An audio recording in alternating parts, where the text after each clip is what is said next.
책을 들으며 행복하게 성장하는 채널인 홍삼 먹는 펭귄에서 24번째로 들려드릴 책은 잘 팔리는 한 줄 카피입니다. 요약본을 청취하시며 행복한 삶 영위하시길 빕니다. 한 줄의 문장이 상상 이상의 결과를 낳는다. 단 한 줄의 글로 그동안 판매 실적이 부진했던 물건이 폭발적으로 팔리게 되는 일이 실제로 일어났다. 한 줄의 힘이 발휘되는 곳은 판매 현장만이 아니다. 여러 비즈니스 현장에서 한 줄의 힘이 갈수록 중요해지고 있다. 이런 사실은 여러분도 피부로 느끼고 있을 것이다. 비즈니스는 여러분이 일하는 회사 내의 파트너는 물론이고 거래처 등 회사 외부의 파트너가 얼마나 열의를 가지고 움직여주는가에 따라 달라진다. 일을 할 때 우리는 글, 말을 사용한다. 이 글로 파트너의 마음에 불을 붙여 열의를 가지고 움직일 수 있게 한다면 비즈니스는 크게 진전될 것이다. 인터넷 사회가 되고 정보가 비약적으로 증가한 요즘 같은 시대에는 최초의 한 줄이 첫눈에 확 와닿지 않으면 거의 대부분 끝까지 읽지 않는다. 그렇기 때문에 제목, 상품명, 표제어, 캐치카피와 같은 짧고 적확한 한 줄로 사람들의 마음을 사로잡아야 한다. 경영자라면 더욱더 그래야 한다. 실력을 인정받아 정상의 자리에 있는 사람들 중에는 할 말을 짧게 요약해서 효과적으로 전달하는 사람들이 많다. 이 책에서는 마음에 불을 붙이는 한 줄의 글을 쓰거나 말할 수 있는 능력을 캐치카피력이라고 부르겠다.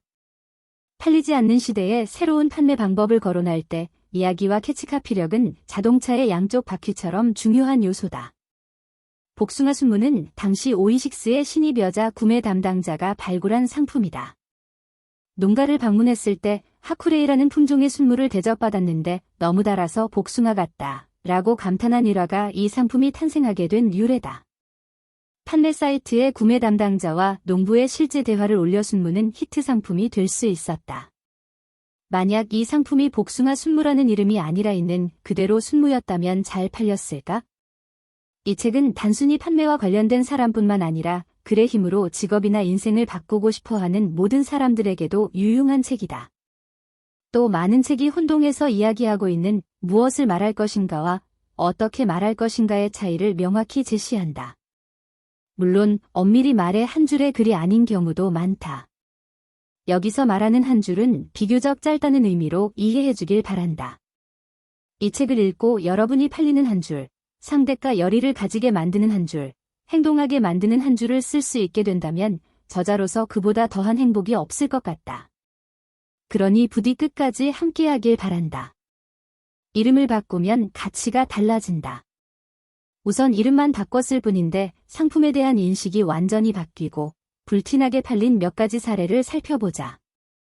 전체 사과밭의 90%나 되는 면적이 피해를 입었고 아오모리 현 전체의 피해액은 741억 엔에 이르렀다. 대부분의 농가가 이대로 사과 재배를 계속할 수 있을지 알 수 없어 망연자실하고 있었다.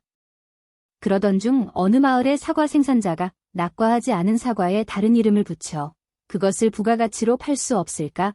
라는 생각을 떠올렸다. 그 생산자는 지푸라기라도 잡는 심정으로 아이디어를 냈다. 가지에 달려있는 사과에 떨어지지 않는 사과라는 이름을 붙이는 것이었다. 실제로 이 사과들은 풍속 50ms의 강풍에도 떨어지지 않고 버텼다.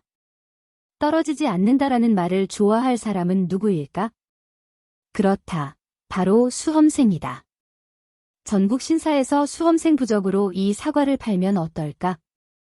이런 식으로 생각을 펼쳐나갔다. 사과를 합격이라는 글자가 새겨진 포장 상자에 넣고 협력해준 전국의 신사에서 기도를 받아 한 개당 1,000엔에 판매했다. 왜 당신의 문장은 그냥 흘러가 버릴까? 어떻게 하면 여러분의 문장이나 발언을 붙잡아둘 수 있을까? 꼭 알아두어야 할 단순하지만 중요한 캐치카피의 대원칙이 있다. 바로 자신과 관련 있다라고 생각하게 만드는 것이다. 인간은 자신과 관계 있는 정보라고 생각하면 귀를 기울인다. 자신과 관련 있다고 생각하게 만드는 가장 간단한 첫 번째 방법은 뉴스를 알리는 것이다. 두 번째는 이익이 될 만한 것을 제시하는 것이다. 세 번째는 욕망을 자극하는 것이다. 네 번째는 공포와 불안을 이용해 부드럽게 위협하는 것이다. 인간은 공포와 불안에 약하다. 공포와 불안을 느끼게 되면 어쩔 줄을 모른다. 그래서 공포나 불안을 해소해 줄지도 모르는 정보를 보면 무시하지 못한다. 하지만 너무 강한 위협은 역효과가 난다. 그러니 부드럽게 위협해야 한다. 다섯 번째는 신뢰를 판매와 연결하는 것이다. 사람은 믿음을 주는 상대가 하는 말이라면 내용과 관계없이 들으려고 하기 때문이다. 무엇을 말할 것인가가 정해졌다면 그 다음은 어떻게 말할 것인가에 대해 생각해 보아야 한다. 이 책에서는 앞에서 소개한 5가지 무엇을 말할까와 함께 어떻게 말할 것인가 10가지 유형을 소개한다. 이 10가지 유형 모두 무엇을 말할 것인가와 조합해서 쓰면 멋진 효과를 발휘할 수 있다. 첫째, 애플워치의 캐치카피는 손목시계를 다시 창조하다였다.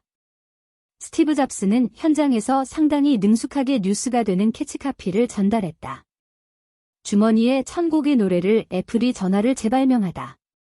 사람들은 왜 새로운 정보를 좋아할까? 뉴스는 영어의 뉴에서 파생된 단어로 새로운 정보를 뜻한다. 새로운 정보는 그것만으로도 가치가 있고 사람들을 끌어당긴다. 왜냐하면 인간의 뇌는 새로운 정보를 쾌감으로 받아들이는 특성이 있기 때문이다. 새로운 정보가 없이 살아갈 수 있는데도 사람들이 TV, 신문, 인터넷 등의 뉴스에 반응하는 것은 이런 이유 때문이다. 편의점에 새로 나온 상품이 있으면 나도 모르게 손이 가고 새로운 서비스는 괜히 한번 이용해보고 싶어진다. 서점에서도 신가는 눈에 가장 잘 띄는 곳에 놓아둔다. 뉴스가 되는 확실한 3가지 조건 캐치카피에 뉴스라는 사실을 알 수 있는 단어를 넣으면 판매로 이어진다.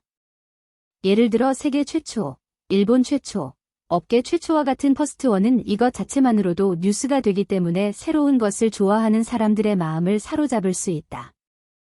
둘째, 대담한 선언으로 주목을 끈 서점. 바로 서점이지만 베스트셀러는 없습니다라는 문장이었다. 상식에 반하는 선언을 함으로써 많은 사람들에게 강한 인상을 남겼고 손님들이 몰려들었다. 지금도 스탠더드 북스토어에 관한 기사 중 다수가 이 캐치카피를 소개하고 있다. 이 서점의 성격을 가장 잘 표현할 수 있는 말이기 때문이다. 물론 스탠더드 북스토어에도 베스트셀러가 있다.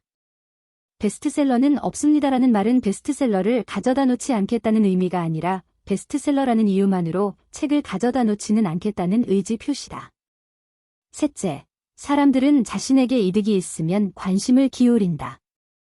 사람은 제품이나 서비스에 돈을 지불하는 것이 아니라 구입하려고 하는 상품이나 서비스가 자신에게 가져다 줄 것이라고 믿는 기대치에 돈을 지불하는 것이다. 4분의 1인치의 구멍을 사는 것이지 4분의 1인치의 드릴을 사는 것이 아니다. 요점은 드릴을 구입하려고 하는 사람은 드릴이라는 상품 자체가 아니라 드릴로 뚫을 수 있는 구멍을 원하고 있다. 다이슨. 흡입력이 변하지 않는 단 하나의 청소기. 이 문장을 읽으면 다이슨 청소기를 써보지 않은 사람이라도 흡입력이 상당히 강한 청소기라는 인상을 가지게 된다.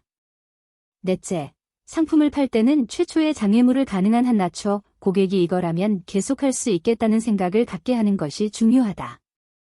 나도 모르게 클릭하게 되는 배너 광고 인터넷을 하다가 다음과 같은 한 줄이 쓰여 있는 배너 광고를 나도 모르게 클릭한 적이 한 번쯤은 있을 것이다. 무슨 수를 써도 안 되던 탈모가? 나는 모르는 입냄새 어떻게 하면 좋을까? 다섯째, 철도 사고를 극적으로 줄인 영상 캠페인.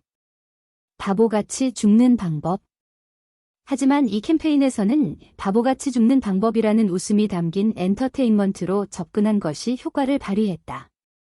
자신의 죽음에는 별 반응이 없어도 다른 사람들에게 바보 취급당하는 데에는 민감한 젊은 사람들에게 특히 더 큰 호응을 얻을 수 있었다.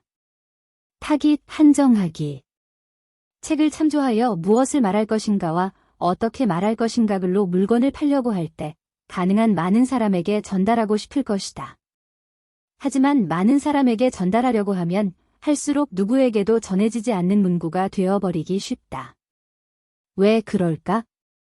상대가 자신과 관계없다고 생각하기 때문이다.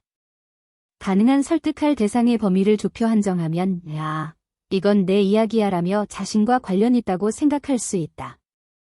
타깃의 범위를 좁히는 가장 쉬운 방법은 성별, 연령, 직업, 거주지, 소속, 소유물, 신체적 특징처럼 속성으로 좁히는 방법이다. 예를 들어 아래와 같이 범위를 좁혀 설득하면 대상자는 자신의 일이라고 생각하기 쉬워진다. 를 조합해서 쓰면 큰 효과를 낼 수 있다. 범위를 한정하는 방법은 여러 가지가 있다.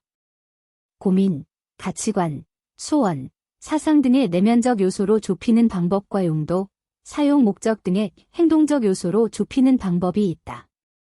2002년 요시다 후루사토무라는 용도를 한정해 대히트 상품을 탄생시켰다. 그 상품은 바로 날달걀밥 전용 간장 오타마항이다.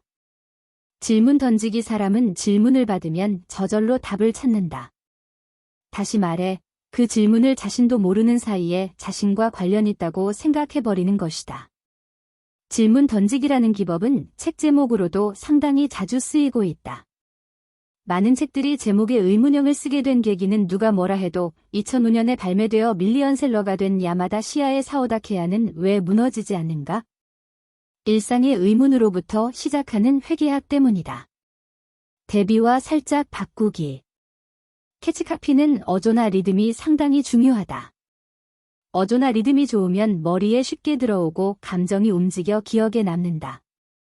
다시 말해 매출로 이어질 가능성이 높아진다. 어조나 리듬을 좋게 하는 방법은 많지만 여기서는 대비와 살짝 바꾸기라는 기법으로 화제가 된 사례를 소개하겠다. 책 제목에서도 베스트셀러의 부자 아빠 가난한 아빠, 말을 듣지 않는 남자, 지도를 읽지 못하는 여자처럼 대비가 많이 드러난다. 과장을 엔터테인먼트화하기. 일반적으로 과장된 표현은 호감이 갈 만한 것이 아니다. 그리고 실제로 물건을 구입하거나 사용해보고 그 정도가 아니라는 사실을 알게 되면 부정적인 영향을 미친다. 하지만 어느 정도 그 표현에 부응할 만한 상품인 경우에는 좀 더 과장해서 표현하는 방법이 효과적이다. 이 방법이 잘 맞으면 상상 이상의 결과를 불러오기도 한다. 가리가리군 역사상 최대의 도전. 좀 과장된 표현이지만 충분히 엔터테인먼트가 되었다.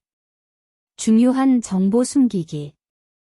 사람은 뭔가를 숨기면 보고 싶어지는 습성이 있다. 여러분도 분명히 그럴 것이다.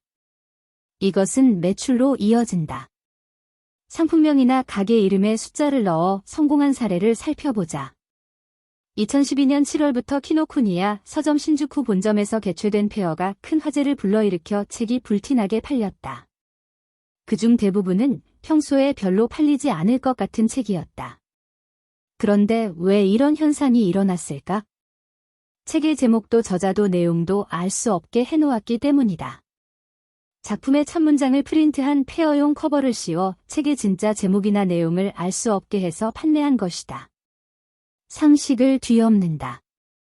사람은 상식과 반대되는 이야기나 모순된 이야기를 들으면 마음속에서 스트레스, 부조화가 생긴다. 상식과 반대되는 제목으로 베스트셀러가 되다 상식과는 반대되는 이야기를 함으로써 흥미를 가지게 만드는 기법은 책 제목에서도 자주 쓰인다. 밀리언셀러가 된 곤도 마코토이 의사에게 살해당하지 않는 47가지 방법이 그이다. 숫자나 순위를 사용한다. 인간에게는 숫자는 거짓말을 하지 않는다라는 확신이 있다.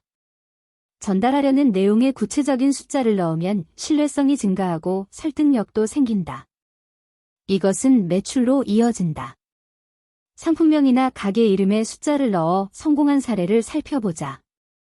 2009년 9월에 발매한 이래 대히트를 하고 있는 인스턴트 미소시루가 있다. 바로 나가타니엔의 한 그릇의 바지락 70개의 힘이다. 상품명 자체가 캐치카피다. 진심으로 부탁한다. 지금까지 캐치카피의 여러 유형을 살펴보았다. 하지만 어떤 유형보다 강력한 한 가지 방법이 있다. 바로 마음속 깊은 곳에서부터 진심으로 부탁하는 것이다. 엄청난 주문 실수를 해버렸습니다. 마음씨 착한 교토교육대 학생 여러분 도와주세요. 부탁드립니다. 모리나가 야키 푸딩을 사주세요. 잘 팔리는 한 줄 카피 중에서